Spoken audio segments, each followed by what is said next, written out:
उन पम्फलेट्स को अपने हाथों में उठाओ। खुदाबंद, हम प्रार्थना करते हैं तेरा पाक रूह उस पंडाल में जाए खुदाबंद, और उन लाखों लोगों को लेके आए जिनको तू बचाना चाहता है मेरे पिता, जिनके पास तू अपना मैसेज देना चाहता है। क्योंकि वचन में यह लिखा है कि तू अपने वचन को भेजता और अपने लोगों को चंगा करता है। खुदाबंद, उस वचन को उन लोगों तक भेज।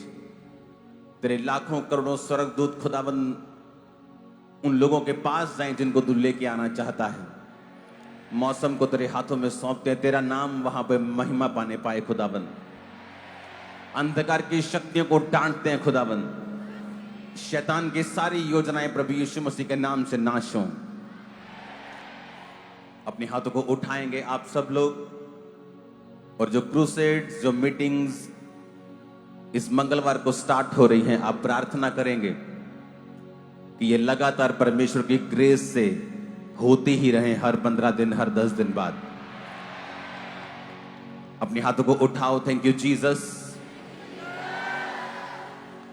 क्योंकि आपको पहले ही इस 2025 की शुरुआत में ही बता दिया गया था कि जो लोग ये सोच रहे हैं कि ये साल हैप्पीएस्ट न्यू ईयर बोल के उनका हैप्पी हो जाएगा, ऐसा इस साल नहीं होगा।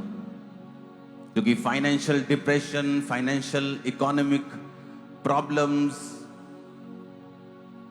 और अलग अलग घटनाएं होती ही रहेंगी पूरा साल अभी भी। तो जिसने फास्टिंग नहीं की, जिसने प्रार्थनाएं नहीं की, वो इस साल को चुन ले। जिसने कम उपवास रखे हैं, कभी नहीं रखे, वो ये साल चुन ले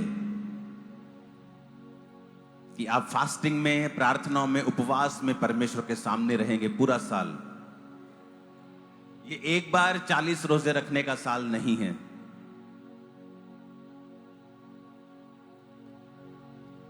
ये एक बार 40 रोजे रखने का साल नहीं है। ये वो साल है जब आप पूरा साल रोजों में रहें, प्रार्थनाओं में रहें, उपवास में रहें।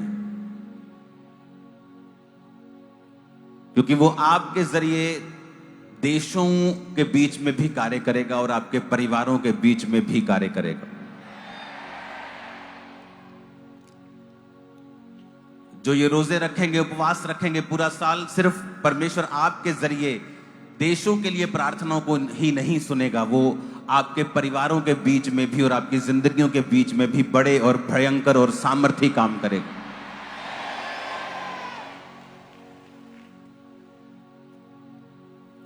अगर आप इस साल की शुरुआत की प्रीचिंग देखें तो मैंने आपको बताया था कि परमेश्वर ने मुझसे कहा है कि वो साइकिल फिर से आएगा। क्योंकि 2005 वो साल था जब मैंने 40 रोजे 5 या 6 बार रखे थे, और अब वो समय 20 साल बाद वो सर्कल दोबारा आ चुका है। मैं अभी भी फास्टिंग में हूं। 40 फास्टिंग्स आपकी खत्म हो गई, लेकिन मेरी नहीं हुई। क्योंकि ये 2025 हमें फास्टिंग करनी है, प्रेयर करनी है। क्योंकि परमेश्वर ना केवल इस देश में, दूसरे देशों में आपकी प्रार्थनाओं के द्वारा बड़े कार्य करेगा, बल्कि वो आपकी जिंदगी की एक बड़ी नींव इस साल में डाल देगा। और ये इतनी स्ट्रांग नींव होगी, एक ऐसी ग्रेस होगी जब आपकी लाइफ के ये ऊपर आएगी, ये अनबीटेबल होगी, यूनिक होगी, अलग होगी, कॉपी नहीं कर पाओगे कोई भी। ऐसी ग्रेस आपकी लाइफ के ऊपर आएगी। इसलिए 2025 में जिन लोगों ने प्रार्थनाएं कम की हैं, फास्टिंग कम की है, बाइबल कम पढ़ी है, ये वो साल है जब आप इस साल में अगर आपने ये समय संभाल लिया, अगर ये साल आपने प्रार्थनाओं में, उपवास में, रोजों में, अपने बाइबल रीडिंग में निकाल लिया, ये साल आपने परमेश्वर की उपस्थिति में गुजारा, तो एक ऐसी नींव पड़ेगी, एक ऐसी नींव पड़ेगी जो उखाड़ी नहीं जा सकेगी। ये नींव आपके फाइनेंशियल लाइफ के लिए होगी, ये नींव आपकी फिजिकल लाइफ के लिए होगी, स्पिरिचुअल लाइफ के लिए होगी। अगर आप सेवकाई के लिए चुने गए हैं तो ये साल आपके लिए इंपॉर्टेंट होगा, क्योंकि परमेश्वर कुछ बातें, कुछ ग्रेस आपको देगा जो आपने कभी पहले नहीं पाई होंगी। ये साल आपके परिवारों के बचने का साल होगा, आपके परिवारों की साल्वेशन का साल होगा। आप बहुत से अपने आसपास के लोगों को, अपने रिश्तेदारों को, अपने करीबियों को, अपने मोहल्ले नगरों में आप देखेंगे बहुत से लोग परमेश्वर की साल्वेशन को ग्रहण करेंगे। जिस तरह आप देखेंगे अंधेरा बढ़ रहा है दुनिया में, युद्ध बढ़ रहे हैं, वॉर्स बढ़ रहे हैं, वचन पूरा हो रहा है कि कौम के ऊपर कौम चढ़ाई करेगी, राज्य के ऊपर राज्य चढ़ाई करेगा, युद्ध की बातें होंगी, भयंकर लड़ाइयां होंगी। जब आप इन वचनों को पूरा होते हुए देख रहे होंगे, तब आप एक तरफ पवित्र आत्मा के कामों को भी बहुतायत के साथ होता हुआ देख रहे होंगे। बहुत सी रूहों को आप बचता हुआ देख रहे होंगे। बहुत से गैंगस्टर्स, बहुत से बदमाश परमेश्वर में आकर अपने जीवन को आप देखेंगे बदल लेंगे और परमेश्वर की सेवा करेंगे। बहुत से लोग आपके आसपास, बहुत से लोग आप देखेंगे, वो समझ जाएंगे कि प्रभु यीशु मसीह धर्म या जात को बदलने के लिए नहीं, वो जीवन को बदलने के लिए आया। इस सच्चाई के प्रचार को आप होता हुआ देखेंगे, एक बड़ी शिफ्ट को होता हुआ देखेंगे, एक बड़े बदलाव को होता हुआ देखेंगे। परमेश्वर ने कहा भारत के लोग प्रार्थना करें और वचन पे खड़े हो जाएं, क्योंकि मैं तुम लोगों की प्रार्थनाओं के द्वारा एक बड़ा बदलाव तुम्हें दूंगा। और अगर तुम प्रार्थना नहीं करोगे तो यह बदलाव देरी से होगा। तो यह परमेश्वर के ऊपर निर्भर नहीं, भारत के लोगों के ऊपर निर्भर है। अगर वो बदलाव चाहते हैं, ब्लेसिंग्स चाहते हैं, तो उन्हें प्रार्थनाएं करनी होगी। उपवास के साथ फास्टिंग, उपवास, प्रार्थना, बाइबल रीडिंग, आपको बेसिक के ऊपर आना होगा। हर एक विश्वासी को चर्च के साथ जुड़ना होगा। कोई विश्वासी ऐसा ना हो जो किसी ना किसी जीवित चर्च के साथ जुड़ा हुआ ना हो। आप ऑनलाइन मीटिंग अटेंड नहीं कर सकते घर बैठ के, ये नॉन बिब्लिकल है, ये बिब्लिकल नहीं है। जब तक कि आप किसी फौज में नहीं है, जब तक आप किसी ऐसे स्थान पे नहीं हैं कि जहां इज इक्वल टू इम्पॉसिबल है कि आप मीटिंग अटेंड कर सकें जाकर फिजिकल। परमेश्वर आलसियों का परमेश्वर नहीं है, इसलिए उसने 12 साल की लहू बहने वाली औरत को चंगा किया, क्योंकि वचन कहता है कि उसने अपने आलस को, अपनी कमजोरी को, अपने बहानों को त्याग कर परमेश्वर को छुआ। उसने इस बात की भी परवाह नहीं की कि वो अशुद्ध औरत है, अगर वो किसी यहूदी को छुएगी तो उसे मौत के घाट उतार दिया जाएगा। अपने हाथों को उठाओ और कहो, परमेश्वर मैं तेरे राज्य में सुनने के लिए और काम करने के लिए तैयार हूं। ऊंची आवाज में कहो। ऐसी देखी नहीं कोई बादशाह।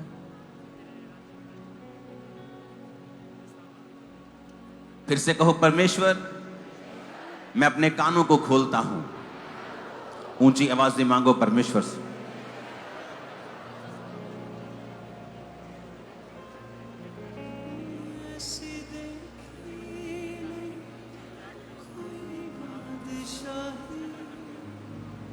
ऐसी देखी नहीं कोई बादशाही, तुझसे बढ़कर कोई खुदा नहीं।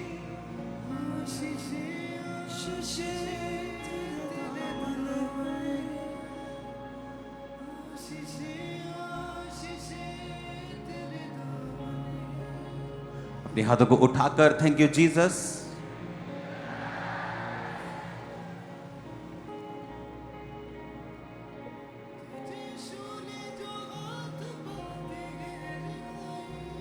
कहो, आज जो वचन मैं सुनने जा रहा हूं मेरी जिंदगी में 100 गुना फलों को लेके आए।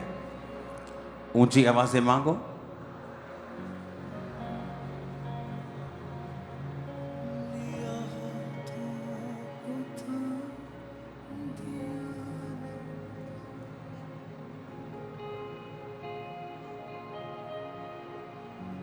अपने घुटनों के बाहर आ जाओ और फिर से कहो, परमेश्वर जो कुछ आज मैं सुनूं मैं 100 गुना फलों को लेके आऊं। जो कुछ आज मैं सुनूं मैं अमल लाऊं और 100 गुना फलों को लाऊं। अपनी बाइबल को अपने हाथ में उठाओ और कहो, मेरा विश्वास, मेरा जीवन इस वचन के ऊपर निर्भर है। मैं अपनी आंखें इस वचन पर लगाता हूं। ये मेरे मुंह से निकला करेंगे, हर वक्त मेरे दिल में रहा करेंगे।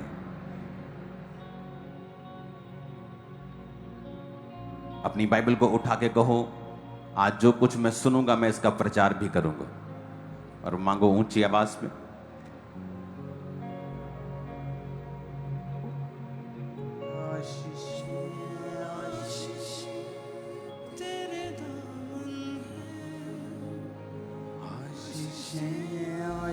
नीचे तेरे दामन। तुझे शूले जो हाथ पाते हैं रगाई, दिल में हो विश्वास पूरी होती है, तुझ पे मान जो भी ले आ, दिल में हो विश्वास पूरी होती है, तुझ पे मान जो भी ले आ, अपनी रहमत से तूने भर दिया, ऐसी बरकत दी मेरे खुदा ने मुझको ईमान से भर दिया।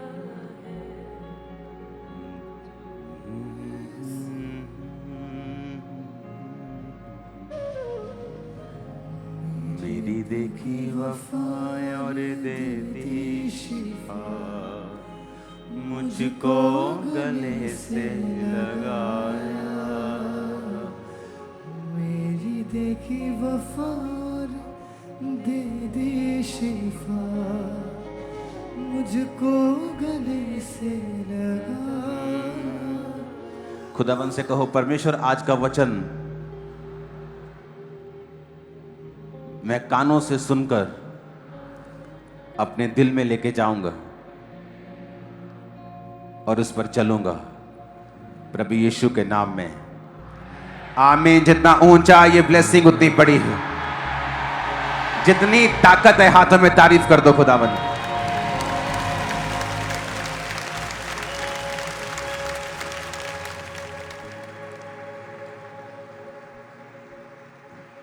अपने पड़ोसी को बोलो, क्या तू खुश है? अब बताओ, खुश हो कि नहीं? क्यों खुश हो तुम? नहीं, मैं तुमसे पूछ रहा हूं। अब इसको फ्लैट कर देना, ऊंचा कर देना। अगर तुम खुश हो कि तुम आज चंगे हो या तुम्हें बरकत मिली है, अगर कल बरकत नहीं रहेगी तो फिर क्या करोगे? तुम सबकी खुशी का कारण यह होना चाहिए कि तुम सब लोग जो जीसस क्राइस्ट के हो स्वर्ग जा रहे हो।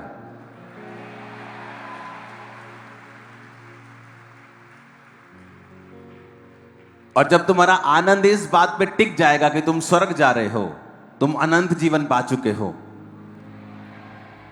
फिर इस दुनिया की कोई भी अटैक, क्योंकि शैतान देखता है अगर तुम पैसे से प्यार करते हो परमेश्वर से भी ज्यादा, तो वो तुम्हारे पैसे के ऊपर अटैक करता है। जब वो देखता है कि तुम अपने परिवार से परमेश्वर से भी ज्यादा प्यार करते हो, वो तुम्हारे परिवार के ऊपर अटैक करता है। लेकिन जब तुम्हारी खुशी का आधार जो होगा वो परमेश्वर होगा और साल्वेशन होगी, स्वर्ग जाना होगा, तुम्हें किसी चंगियाई की इंतजार करने की जरूरत नहीं है। तुम रोज सुबह उठकर आनंद मना सकते हो, नाच सकते हो, झूम सकते हो, क्योंकि तुम स्वर्ग जा रहे हो। हालेलुया।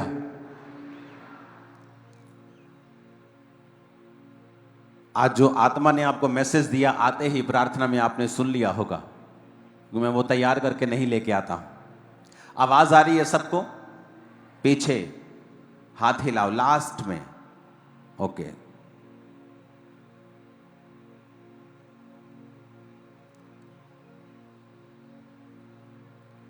इब्रानियां 5 उसकी 7 और 8 आयत, और रोमियो 8 उसकी 15 और 16 और 17 आयत।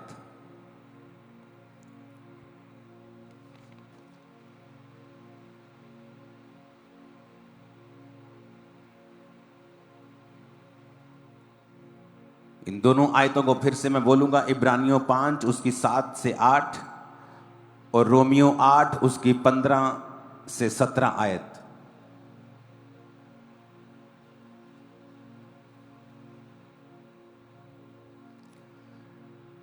रोमियो 8 उसकी 15 से 17 आयत में लिखा है, क्योंकि तुमको दासत्व की आत्मा नहीं मिली कि भयभीत हो, परंतु लेपालक की आत्मा, लेपालकपन की आत्मा मिली है, जिससे तुम हे अब्बा, हे पिता कहकर उसको पुकारते हो।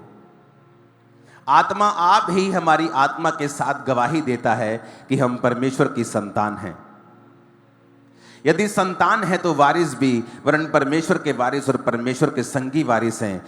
जब तक हम उसके साथ दुख उठाएं तो उसके साथ हम महिमा भी पाएंगे।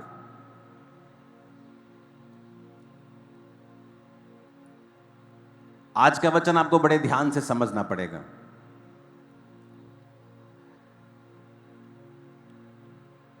इब्रानियों 5 उसकी 7 और 8 आयत में लिखा है, यीशु ने अपनी देह में रहने के दिनों में ऊंचे शब्द से पुकार पुकार कर और आंसू बहा बहा कर उससे जो उसको मृत्यु से बचा सकता था प्रार्थनाएं और विनती की, और भक्ति के कारण उसकी सुनी गई।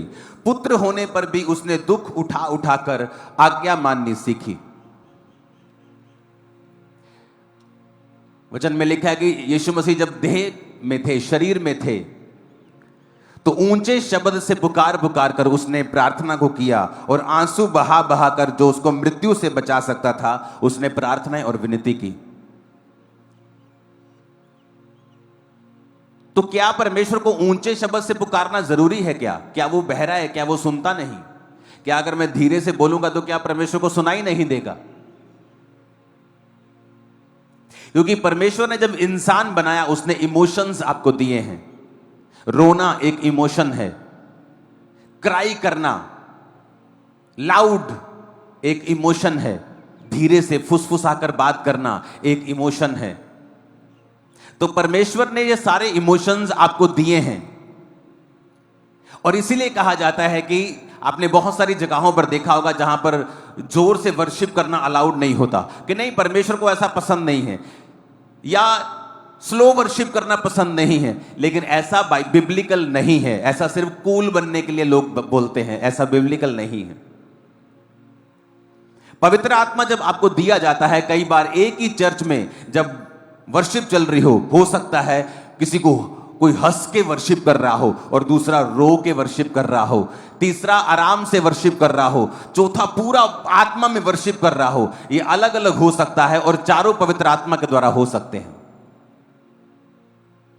इसलिए एक चीज को यह बोलना कि पवित्र आत्मा जोर से नहीं चाहता या वो स्लो चाहता है, ऐसा बिब्लिकल नहीं। बाइबल कहती है प्रभु यीशु मसीह ने कभी कभी मेंढक की तरह जैसे टर टर आवाज आती है। बाइबल में ये भी शब्द लिखे गए हैं, अगर आप यूनानी भाषा की बाइबल पढ़ें, कि जीसस क्राइस्ट ने जब प्रार्थना की तो इस तरह से प्रार्थना की जिस तरह गहरे शब्दों में आदमी स्लो स्लो बोलता है लेकिन दूसरों को सुनता है। कई बार यह भी कहा गया कि जीसस क्राइस्ट ने जब प्रार्थना की तो क्राई आउट, लाउड आवाज में परमेश्वर से प्रार्थना की, और बाइबल कहती है परमेश्वर ने उसकी सुनी। इसलिए जब पवित्र आत्मा से एक विश्वासी भरता है, जब आप जीसस क्राइस्ट को अपना उद्धारकर्ता ग्रहण करते हैं और यीशु मसीह को अपना मुक्तिदाता मानते हैं, आप बपतिस्मा लेते हैं, उद्धार पाते हैं, पवित्र आत्मा को पाते हैं, तो वचन कहता है वो पवित्र आत्मा तुम्हें सिखाता है तुम्हें प्रार्थना किस रीति से करनी है। बाइबल कहती है कि वो अब्बा हे पिता कहकर तुम्हारे अंदर से आहें भर भर के प्रार्थना करता है जो बयान से बाहर है। इसलिए एक व्यक्ति जब प्रार्थना करे, जब सेवा करे, जब वर्शिप करे, तो वो पवित्र आत्मा की अगुवाई को मांगे, पवित्र आत्मा को इनवाइट करके, पवित्र आत्मा मैं प्रार्थना करने लगा हूं, मैं वर्शिप करने लगा हूं, मैं वचन पढ़ने लगा हूं, आप मुझे सिखाएं और समझाएं और मुझ पर अपना अधिकार करें। जो वचन आप पढ़ते भी हैं, वचन कहता है कि मैं अपना आत्मा तुम्हारे लिए उंडेल दूंगी और तुमको अपने वचन सिखाऊंगी। परमेश्वर का आत्मा कहता है कि मैं अपना आत्मा जब तुम्हारे ऊपर उंडेल दूंगा तो तुम्हें वचन वो सिखाएगा। यानी तुम्हें वचन जब तुम पढ़ते हो तुम्हें समझ नहीं आता, लेकिन जब पवित्र आत्मा से तुम भर जाओगे तो वचन तुम्हें वहीं ले जाएगा जो जीसस जिन गलियों में, जिन सड़कों में लोगों को चंगा कर रहे थे, तुम भी अपने आप को आत्मा में देखो कि मैं वहीं खड़ा हूं जहां यीशु मसीह लोगों को चंगा कर रहे हैं और आजाद कर रहे हैं। पवित्र आत्मा क्यों जरूरी है? वचन कहता है वो तुम्हें सिखाता है।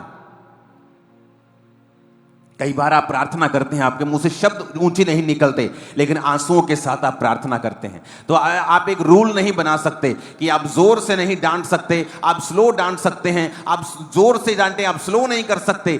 पवित्र आत्मा वचन कहता है, जो परिपक्व लोग हैं वो ये जानते हैं कि ये पवित्र आत्मा उस समय बताता है हमें क्या करना है, ना कि ये कोई रूल रेगुलेशन है।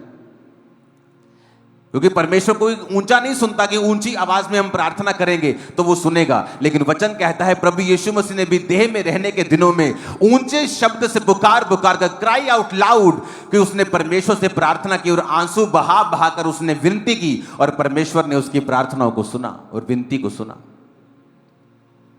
तो इसका मतलब यह है कि एक विश्वासी पवित्र आत्मा के द्वारा चलाया जाना चाहिए, एक पास्टर पवित्र आत्मा के द्वारा चलाया जाना चाहिए। नहीं तो वो अपनी चर्च में ऐसे रूल रेगुलेशन बना देगा कि पवित्र आत्मा जब काम करना चाहेगा तो पूरी तरह से कर नहीं पाता।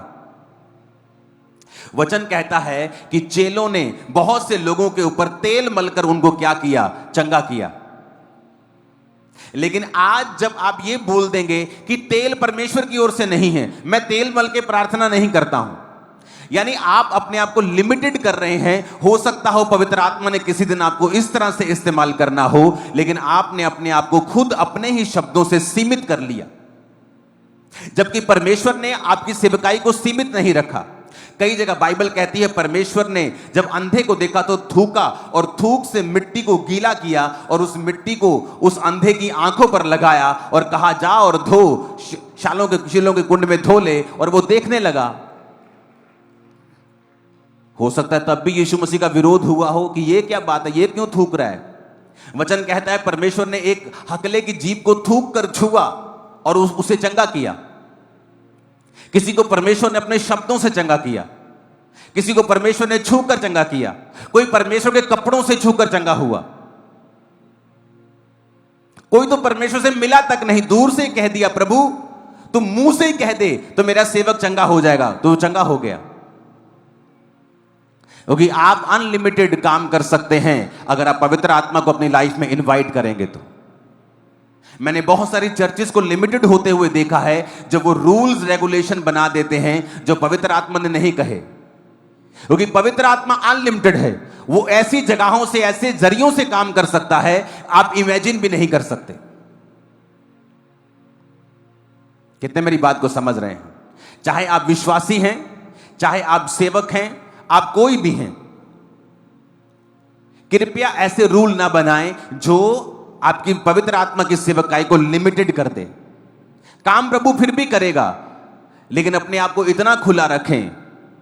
कोई क्रिकेट में बैटिंग करता है, उसे तब भी टीम में खिलाया जाता है। कोई बॉलिंग करता है अच्छी तब भी, लेकिन कोई बैटिंग भी अच्छी करता है, बॉलिंग भी अच्छी करता है, फील्डिंग भी अच्छी करता है। तो ऐसे बने कि पवित्र आत्मा की तरफ से आप चारों ओर से खुले हुए हों, वो आपको उत्तर, दक्षिण, पूरब, पश्चिम सब दिशाओं में वो आपको इस्तेमाल करे, आपके सेवकाई को इस्तेमाल करे। कभी भी एक रूल रेगुलेशन ऐसा ना बनाए जो आपकी लाइफ में पवित्र आत्मा के कामों को रिस्ट्रिक्ट करे और उसे छोटा करे। वचन कहता है पवित्र आत्मा आपके अंदर से आहें भर भर के प्रार्थना करता है।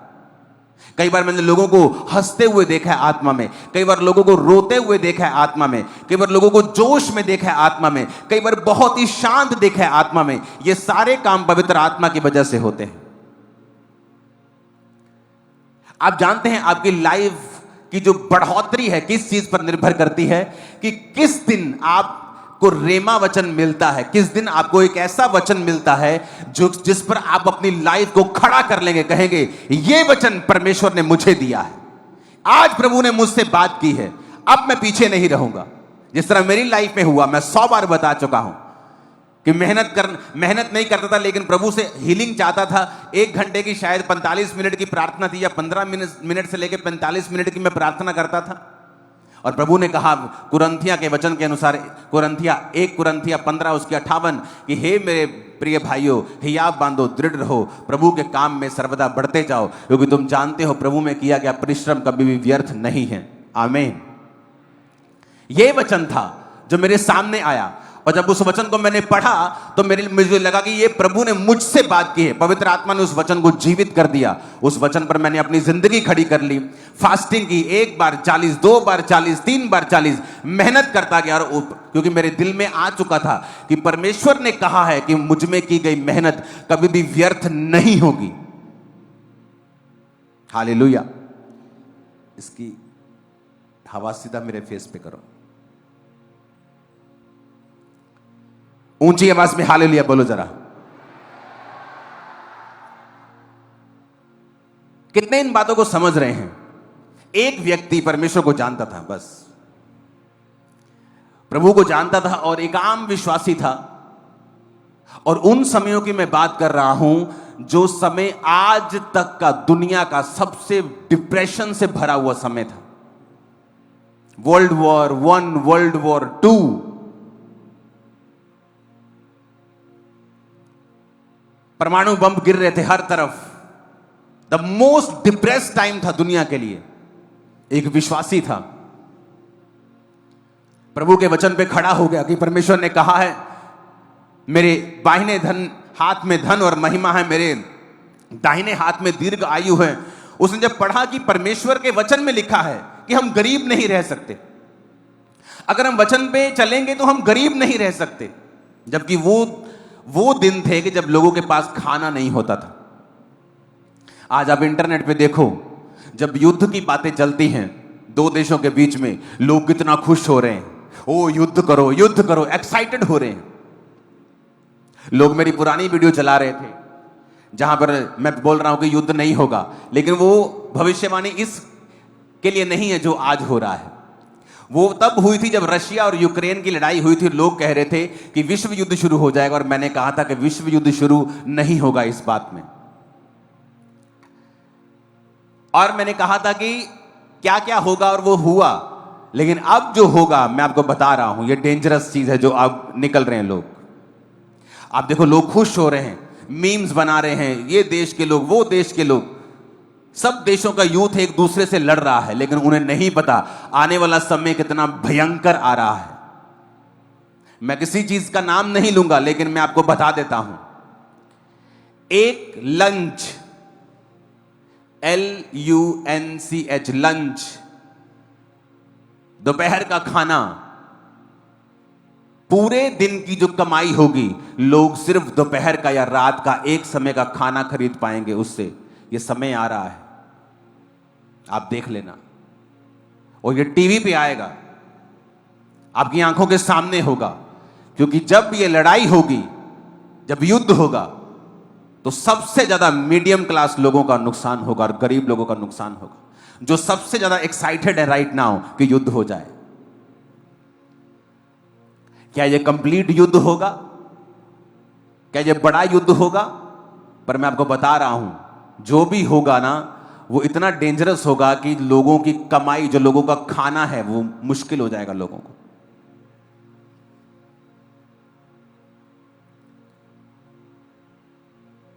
2015 से मैं आपको एक प्रोफेसी कर रहा हूं। उस एक सेकंड प्रोफेसी लंबी थी, लेकिन मैं चाहता नहीं मैं लंबा अभी जाऊं। वो एक 30 सेकंड की वीडियो को मैं सिर्फ आपको दिखाऊंगा, बाकी आप इंटरनेट से देख लेना। उस 30 सेकंड की वीडियो को हम देखेंगे। मैंने लोगों को बताया, आने वाले टाइम में, आने वाले सालों में, जिसके पास चांदी होगी उसकी चांदी होगी, जिसके पास सोना और चांदी होगी वो सबसे अमीर होगा।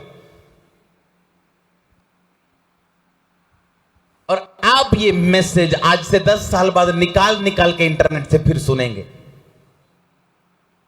और आप हैरान होंगे कि एक एक वर्ड पूरा हुआ। सिंगल वर्ड आप देखोगे परमेश्वर ने किस तरह जाहिर किया। पहले जुलाई 2017 को गोल्ड का रेट 27,900 प्रति 10 ग्राम था। और आज गोल्ड का रेट कितना है? 1 लाख रुपए के करीब हो चुका है। 2017 देखते देखते 25 आ गए हैं हम। और तब लोग कहते थे बड़ा महंगा है, सोना बहुत महंगा है, 27,000 रुपए तोला कौन लेगा। आज 1 लाख रुपए के करीब है। और परमेश्वर ने कहा था जिसके पास सोना होगा वो अमीर होगा, चांदी होगी वो अमीर होगा। अभी ये फुलफिलमेंट नहीं है प्रोफेसी की, अभी ये कंप्लीट नहीं हुई। आप आने वाले समयों में देखोगे जब व्यापार सिर्फ सोने और चांदी से होंगे, करेंसी से नहीं होंगे, लेकिन ये लंबा समय है इसको। और ये चीजें, ये जो बढ़ोतरी है, इस बात का सबूत है कि आपको एक एक चीज बताई जा रही है कि फ्यूचर में किस चीज की वैल्यू होगी। वो जमीनों की वैल्यू होगी, खेती की जमीन की वैल्यू होगी, सोने की वैल्यू होगी, चांदी की वैल्यू होगी, जानवरों की वैल्यू होगी। अगर आपके बैंक में 27,000 पड़े थे 2017 को, तो वो अगर आप उसकी कैलकुलेशन करेंगे तो 30,000 के करीब भी आपको मिलेंगे नहीं 8 साल बाद भी, अगर आप ब्याज लगाएंगे तो। लेकिन अगर आप वो सोना लिया होता, उस बात को आपने समझ के, तो वो 1 लाख हो चुका होता। अब जो होने वाला है मैं आपको बता रहा हूं, युद्ध छोटा हो, स्ट्रेटेजिक चीजों के साथ हो, एक खास जगह के ऊपर करे कोई, लेकिन मैं आपको इसका रिजल्ट बता देता हूं। एक लंच, पूरे दिन की कमाई के साथ सिर्फ एक लंच आया करेगा। और मैं ये भी बता दूं कि इस देश में यह हालत नहीं होगी इतनी बुरी। इसलिए नहीं कि मैं इस देश का वासी हूं, नहीं, मैं आपको बता रहा हूं, मैं ऐसा नहीं हूं। मैं सबसे प्यार करता हूं, लेकिन मैं आपको बता रहा हूं कि फ्यूचर में डेंजरस चीजें शैतान लेकर बैठा है। और कृपया प्रार्थना करें कि परमेश्वर शांति बनाए रखे। उससे हो सकता है जो चीज बड़ी होनी है वो छोटे पे टूट जाए और खत्म हो जाए। क्योंकि मैंने लंच को देखा है और फुल डे की वेज को देखा है।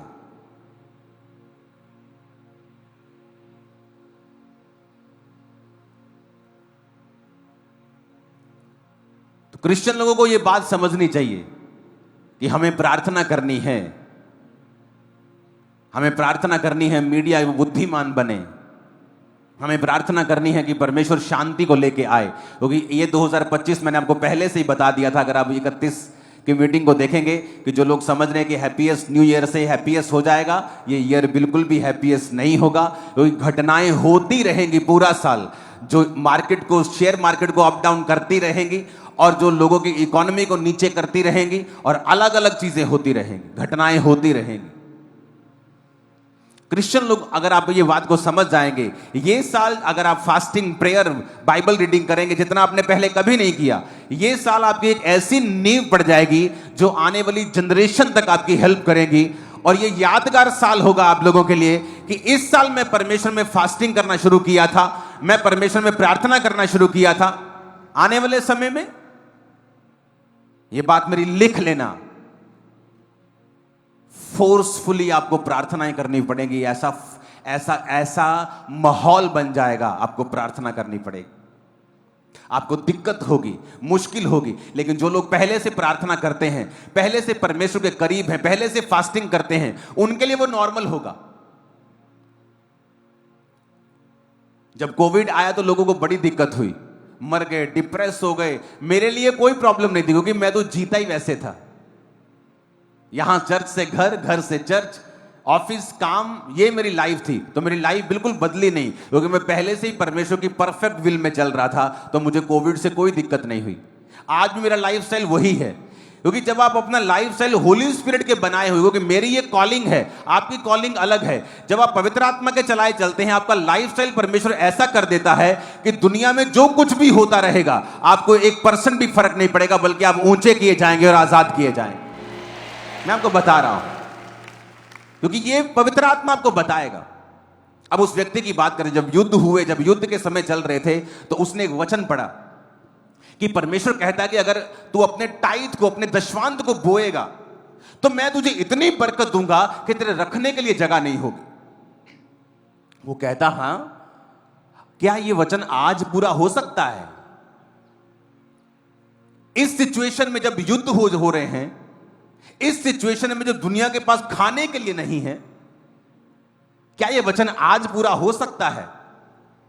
उसने 2 अकाउंट खुलवाए, एक अपना अकाउंट जिसमें सैलरी आती थी, और उसने कहा आज के बाद मैं परमेश्वर का टाइथ अपने सैलरी वाले अकाउंट में भी नहीं रखूंगा, क्योंकि वो मेरा पैसा नहीं, वो खुदा का है।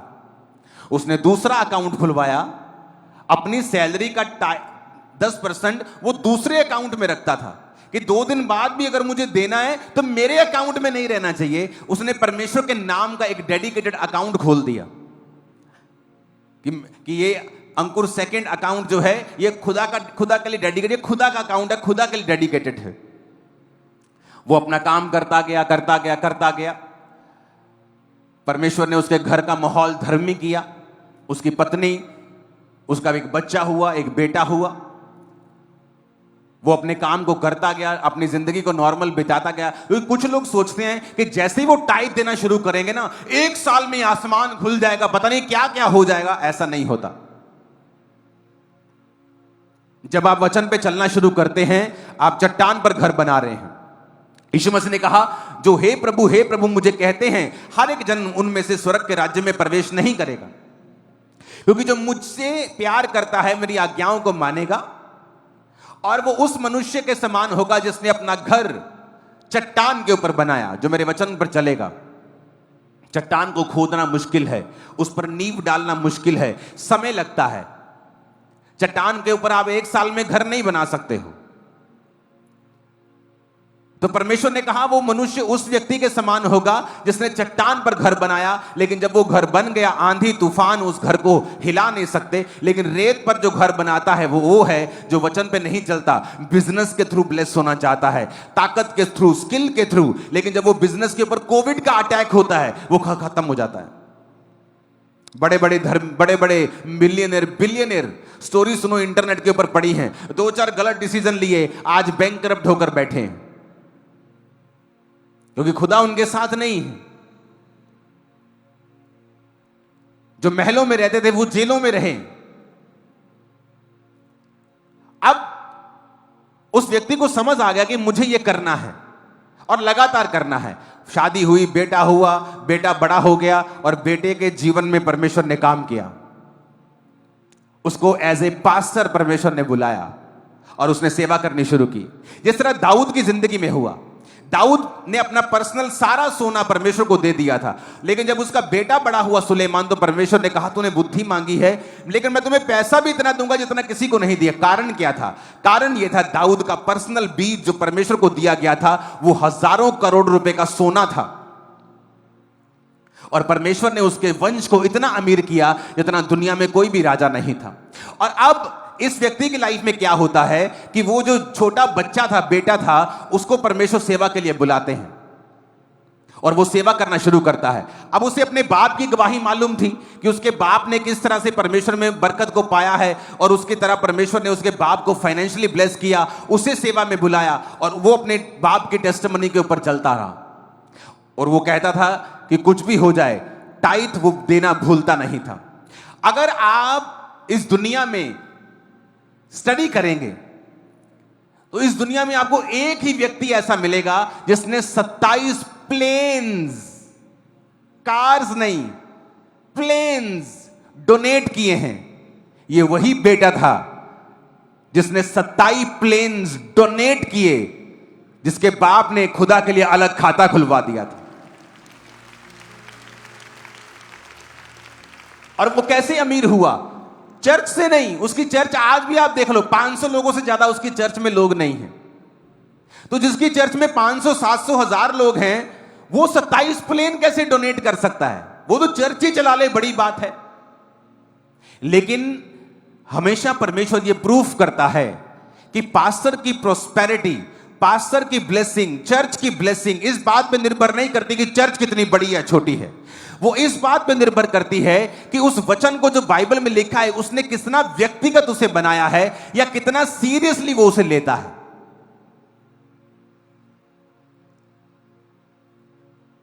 वो टाई देता रहा। एक दिन जो जमीन उसने खरीदी थी, उस जमीन के नीचे नेचुरल गैस के भंडार निकल आए। देखो क्या हुआ, नेचुरल गैस के भंडार निकल आए। और ऐसी ऐसी घटनाएं उसकी लाइफ में हुई कि परमेश्वर ने उसको फोर्सफुली आशीषित किया।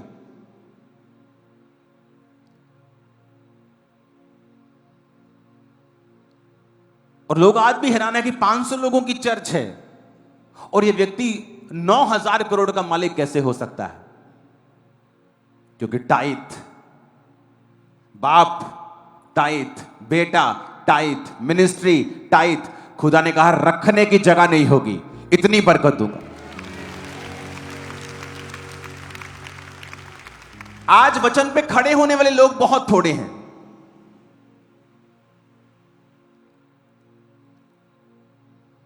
किसी के पास बेबी नहीं, वो वचन पढ़े, गर्भ का फल यहोवा की ओर से प्रतिफल है। आप चाहो तो इस वचन के ऊपर लड़ सकते हो परमेश्वर से कि प्रभु तेरे वचन में लिखा है। करो 10 साल प्रार्थना, 5 साल प्रार्थना और खुदा गर्भ खोल देगा, मैं जानता हूं। लेकिन वचन पे खड़े होने वाले लोग नहीं हैं। मुंह से कहते रहेंगे प्रभु कुछ कर, प्रभु मेरे को बेटा दे, मेरे जीवन में बेटी दे, कुछ कर कुछ कर। क्या करे परमेश्वर? वचन पे खड़े हो जाओ, वचन को व्यक्तिगत कर लो कि परमेश्वर कहता मैं टाइट दूंगा तो रखने की जगह नहीं होगी। चलो ठीक है, आज से मेरा डेडिकेशन हो गई। और सालों चली, पीढ़ी दर पीढ़ी चली और परमेश्वर ने इतना ब्लेस किया कि उस व्यक्ति ने 27 प्लेन्स डोनेट किए। आज भी जिंदा है, 60 साल से प्रचार कर रहा है, 88 साल का हो गया है। अगर आप गूगल पे जाएं तो केनेथ कोपलैंड की गवाही आप पढ़ सकते हैं। इमेजिन करो कि किस तरह से परमेश्वर ने ब्लेस किया अपने लोगों को।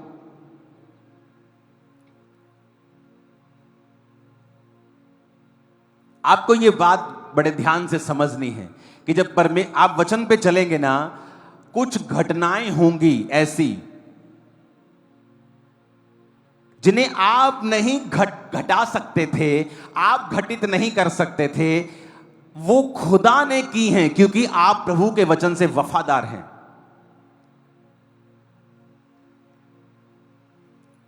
कितने मेरी बात को समझ रहे हैं?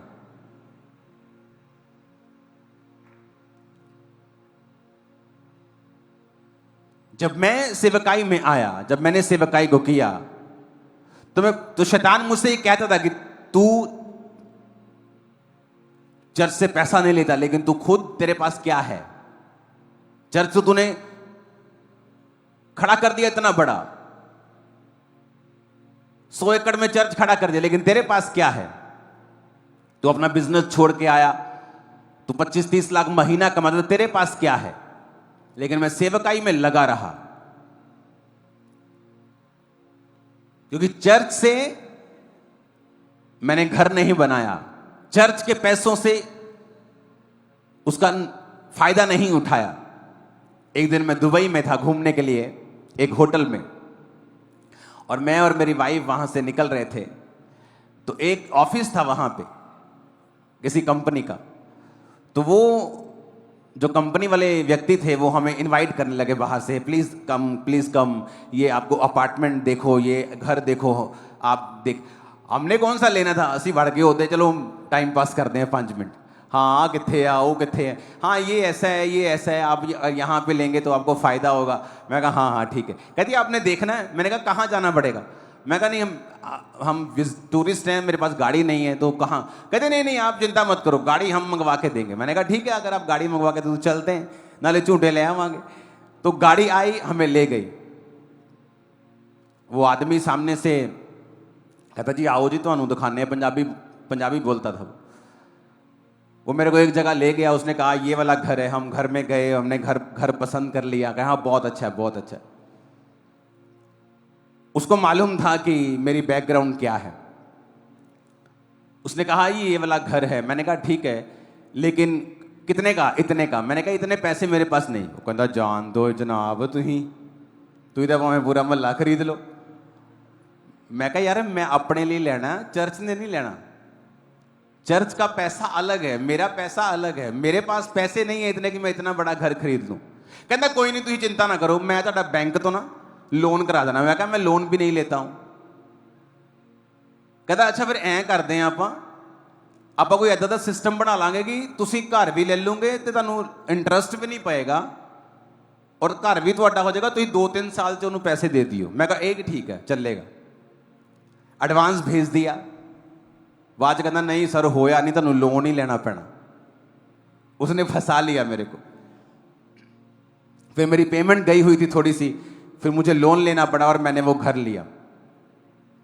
अब वो लोन की किस्त मुझे ना देनी पड़े। देखो परमेश्वर ने क्या किया, एक समय आया परमेश्वर ने जो घर मैंने लिया था लोन के ऊपर थोड़ा सा पैसा देके उसकी वैल्यू को परमेश्वर ने दुबई में बढ़ा दिया। वो दुबई में है घर। देखो क्या हुआ, दुबई में उसकी वैल्यू बढ़ गई। जब वैल्यू बढ़ गई तो मैंने अपनी टीम को कहा कि मैं जो किस्त देता हूं ना घर की लोन की, मुझे नहीं देनी, मैं लोन पे बिलीव नहीं करता हूं, कुछ सिस्टम बनाओ। उस घर को हमने रीलोन करके एक नया घर लिया और उस घर को रेंट पे चढ़ाया। अब वो अपनी किस्त भी देता है और मेरी किस्त भी देता है। हालेलुया। अब इमेजिन करो मेरे पास 2 घर हैं और बिना पैसे के प्रभु ने मुझे दिए हैं, फेवर के साथ। कितने मेरी बात को समझ रहे हैं? और हम हैरान होते हैं कि जब आप वचन के ऊपर चलना शुरू करते हैं, आपको लोगों के पैसों की जरूरत नहीं, खुदा ऐसी घटनाएं करेगा, आपको बढ़ा देगा।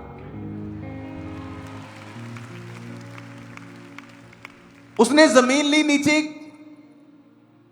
नेचुरल गैस निकल आई। जमीन ली, जमीन के रेट बढ़ गए। किसने किया? परमेश्वर ने। कहता मैं योजनाएं बनाऊंगा, मैं योजनाएं बनाऊंगा, तुम्हें ब्लेस किस तरह से करना है। तुम्हें चोरी करने की जरूरत नहीं, डाका मारने की जरूरत नहीं, लोगों के हाथों की ओर देखने की जरूरत नहीं। हालेलुया।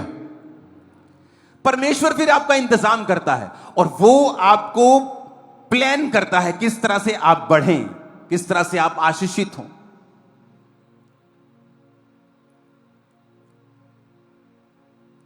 आज भी मेरा टाइथ अलग रखता हूं। अपने पैसे वाले बक्से में डालता तक नहीं हूं, या अगर बैंक गए हैं तो डालता तक नहीं, उन्हें अलग कर देता हूं उसी दिन, और वो अलग जगह होते हैं।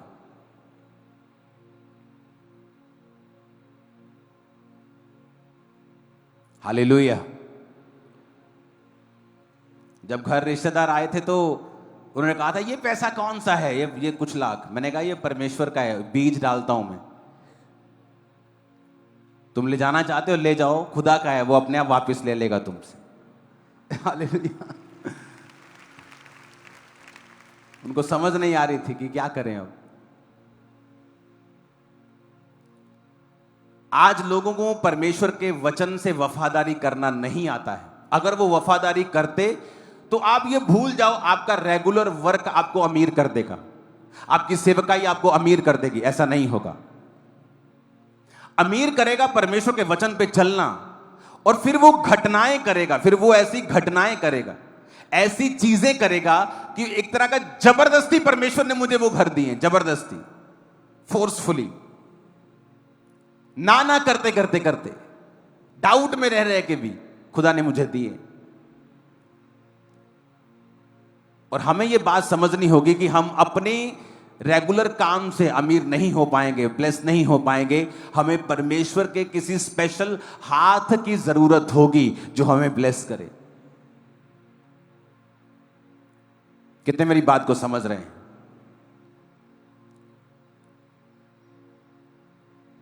हालेलुया। जो कुछ मैंने परमेश्वर के लिए छोड़ा, अपने बिजनेस को छोड़ा, और मैं आपको बता देना चाहता हूं, जिस दिन पहले दिन मैं चर्च गया हूं, मेरी मंथली जो मेरी पॉकेट मनी होती थी वो 3500 रुपया थी 2004 में। और मुझे आज भी याद है कि 700 750 रुपया मैं परमेश्वर के लिए निकालता था। और जब भी मैंने अपने पास्टर के पास जाना, मैंने उसके हाथ में वो पकड़ाता था कि ये मेरा टाइथ है।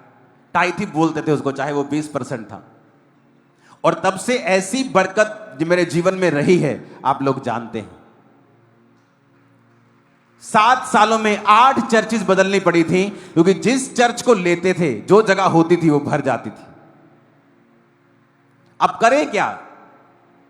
जो जगह ले वो भर रही, जो जगह ले वो भर रही। खुदा ने कहा मैं इतनी बरकत दूंगा, रखने की जगह नहीं होगी। कितने इन बातों को समझ रहे हैं? वचन पे आपको खड़े होना होगा। कब से मैं टाइप दे रहा हूं? 2004 में। और मेरी पर्सनल लाइफ में कुछ ब्लेसिंग्स कब आई हैं? अब 2022 में, 21 में। हालेलुया।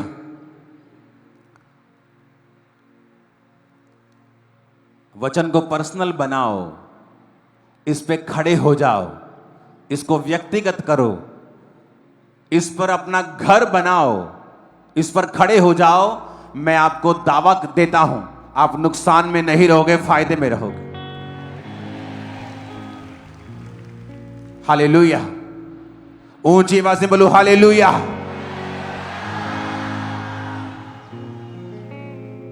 और इस वजह से कि आप टाइडर्स हैं, परमेश्वर योजना बनाएगा। आप वचन पे खड़े हैं कि प्रभु तेरे वचन में लिखा है तुझ में की गई मेहनत व्यर्थ नहीं होती। आप जब भी प्रार्थना करते हैं, जब भी मेहनत करते हैं, इस वचन से करते हैं, प्रभु मैं ये मेहनत कर रहा हूं, तुझ में की गई मेहनत व्यर्थ नहीं जाती, नहीं जाएगी व्यर्थ। जिस भाई के लिए आप प्रार्थना कर रहे हो, मसीह में आए 2 साल हो गए, 3 साल हो गए, आप करते रहेंगे, वो मसीह में होगा, वो पति मसीह में होगा, वो पत्नी मसीह में होगी, वो फैमिली मसीह में होगी। करते रहो जो कर रहे हो परमेश्वर के नाम। ऊंची आवाज में खड़कने वाला हालेलुया बोलो जरा, 7 बार बोलो हालेलुया। और बाहर जाना चाहिए गेट के पास। हालेलुया।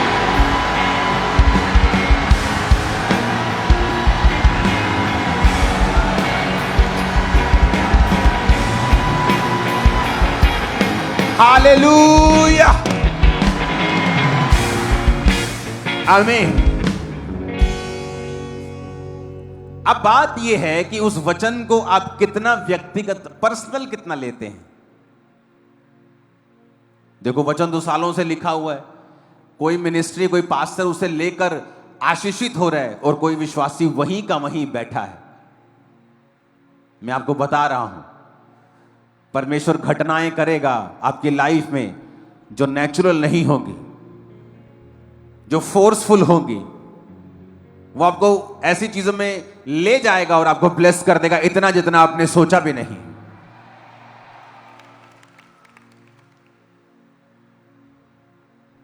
Hallelujah, hallelujah. अब परमेश्वर ने ऐसा सिस्टम बनाया मेरी लाइफ में कि राह चलते चलते बिना किसी मर्जी के परमेश्वर ने मुझे वो घर दिए, और वो लोन फ्री भी हो जाएंगे कुछ ही महीनों के अंदर अंदर। कि किस तरह से परमेश्वर ने मुझे वो ब्लेस, वो आशीषित किया, किस तरह से ब्लेसिंग दी, ये अनइमेजिनेबल है। इसलिए तो उसने कहा कि जहां तू जाएगा मैं तुझे फेवर दूंगा। वो 750 रुपया, 700 रुपया टाइल जो मैं निकालता था, मुझे आज भी याद है। जो थोड़े में वफादार है वो ज्यादा में भी वफादार है। आज खुदा ने मुझे ज्यादा दिया है, मैं आज भी निकालता हूं। तब थोड़ा था तब भी निकालता था, तब भी थोड़ा नहीं लगता था, क्योंकि मैं जस्ट टीन एज में था। तो मेरे लिए 3500 रुपया महीना बहुत अच्छा होता था, बढ़िया होता था, आसानी से सब काम होते थे। लेकिन मेरी फैमिली की ब्लेसिंग होती थी ऊपर, कि फैमिली के ऊपर ब्लेसिंग होती थी, क्योंकि मैं उस बिजनेस से पैसे लेता था, टाइथ निकालता था, तो उसके कारण मेरा बिजनेस भी आशीषित था। वचन को जब तक आप पर्सनल नहीं लेंगे, वचन पे खड़े नहीं होंगे, आप इसको व्यक्तिगत बनाकर लंबे समय तक इस पर नहीं चलेंगे, ये कभी फल नहीं लाएगा। क्योंकि अगर चट्टान के ऊपर घर बनाना है, वचन के ऊपर, मसीह के ऊपर वचन से घर बनाना है, तो आपको टाइम लगेगा, एफर्ट लगेगा, आपको पसीना आएगा, आपकी मेहनत होगी। लेकिन जब घर बन जाएगा वो आपको मजा देगा, आप वाव वाव करेंगे, ब्लेस होंगे आप और आशीषित करेंगे खुदाबंद के नाम को हमेशा। Hallelujah, hallelujah.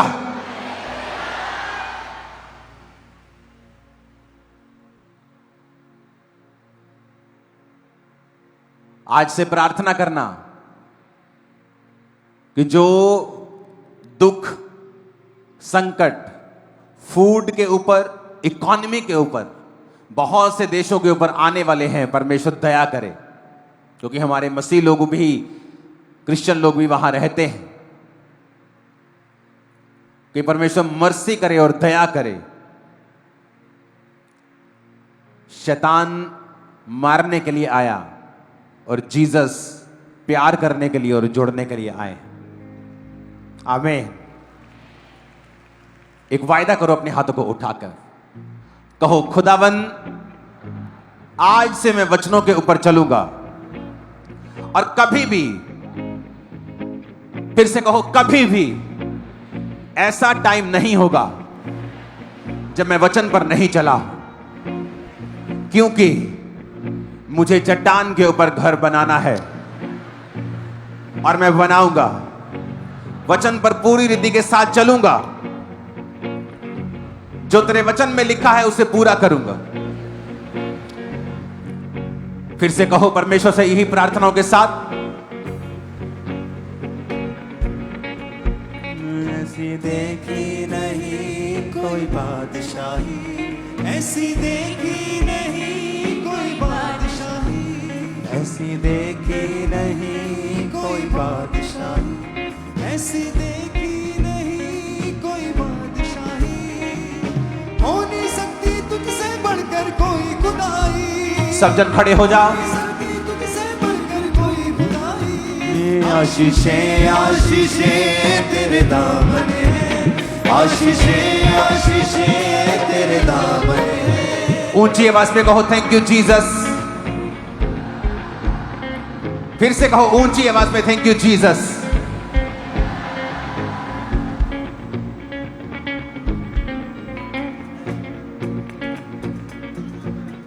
आज से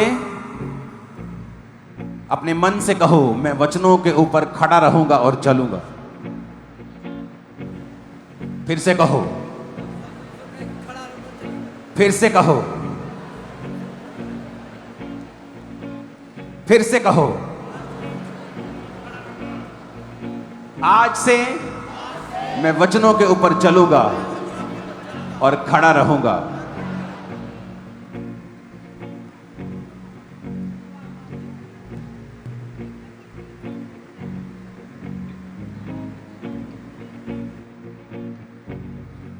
अपनी बॉडी के ऊपर अपने चेस्ट पर हाथ रखो और कहो मैं ब्लेस्ड हूं, मेरा घराना आशीषित है, मेरा अंदर जाना बाहर जाना आशीषित है,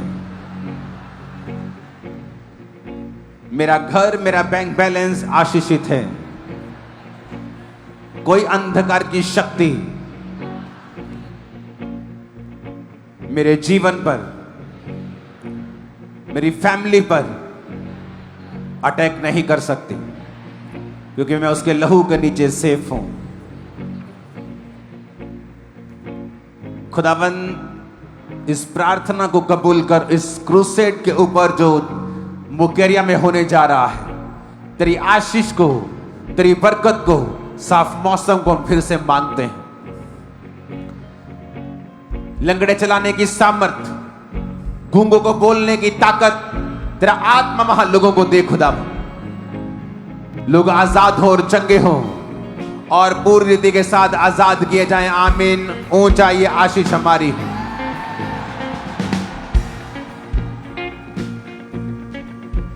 छुटकारा पाएंगे वो लोग जो उस मीटिंग का हिस्सा होंगे, और इन मीटिंग्स के दौरान स्पिरिट उनको छुएगा और आजाद करेगा पूरी रीति के साथ। उठाओ अपने हाथों को, बोलो हर वो आत्मा, हर वो चीज जो मेरे जीवन में प्रभु की ओर से नहीं है, मेरे जीवन को छोड़े और जाती रहे। कमांड करो यीशु मसीह के सामर्थी नाम में, मेरी बॉडी को छोड़े, ब्लड को छोड़े, हड्डियों को छोड़े और जाती रहे। सूखी हड्डियों